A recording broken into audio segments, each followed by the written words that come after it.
అండి, ఇల్లమ్మట ఉల్లిపాయల బండి వచ్చింది. ఉల్లిపాయలు తీసుకుంటున్నా. పాతకాయ కొత్తకాయ అంకులు? పాతకాయనా? ఏంటి మిషన్ అట్లా కొట్టుకుంటుంది? మరి కరెక్ట్గా వస్తుందా టాటా?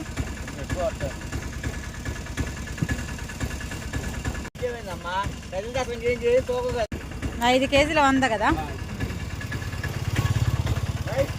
మ్యాక్స్ దా, బయట కూర్చొని ఏం చేస్తున్నారా? ఏం బయట కూర్చొని ఏం చేస్తున్నావు? ఇటు చూడు దా. మ్యాక్స్ రా, బయట కూర్చొని ఏం చేస్తున్నావురా? దా. ఇదిగోండి, మా ఊర్లో అయితే 5 కేజీలు 100 రూపీస్ ఇచ్చారండి. మీ ఊర్లో కూడా అలాగే ఇస్తున్నారా ఉల్లిపాయలు?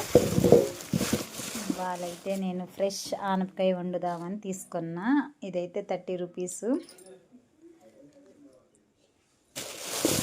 ఫ్రెండ్స్, మీకు ఈ వీడియో నచ్చినట్లయితే లైక్ అండ్ షేర్, సబ్స్క్రైబ్.